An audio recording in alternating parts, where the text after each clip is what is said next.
Cinema স্পাইদের ভুলে যাও। ভারতের এই তিনজন স্পাইয়ের গল্প শুনলে শরীর কাঁপবে। প্রথমেই বলবো রবীন্দ্র কৌশিকের কথা। একজন সাধারণ ছেলে যাকে research and analysis wings recruit করে। সে নিজের পরিচয় বদলে পাকিস্তানে ঢুকে পড়ে। নতুন নাম নবী আহমেদ সাকির। করাচি ইউনিভার্সিটি থেকে পড়াশোনা, তারপর পাকিস্তানের আর্মিতে যোগ দিয়ে মেজর। তার ইনফরমেশন বাঁচায় হাজারো ভারতীয় সেনা। তাই ইন্দিরা গান্ধী দেন ব্ল্যাক টাইগার নাম। কিন্তু 1983 সালে ধরা পড়ে এবং জেলেই মৃত্যু। এরপর আসেন অজিত ডোভাল। 6 বছর আন্ডার কভার পাকিস্তানে ভিখারির ছদ্মবেশে।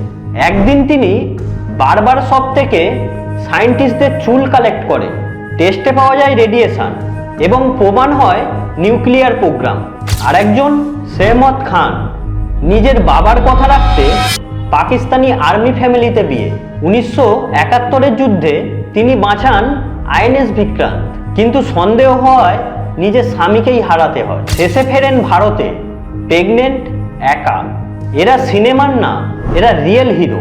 আমাদের দেশের এইরকম রিয়েল হিরোর ব্যাপারে জানতে অবশ্যই আমাদেরকে সাবস্ক্রাইব করো।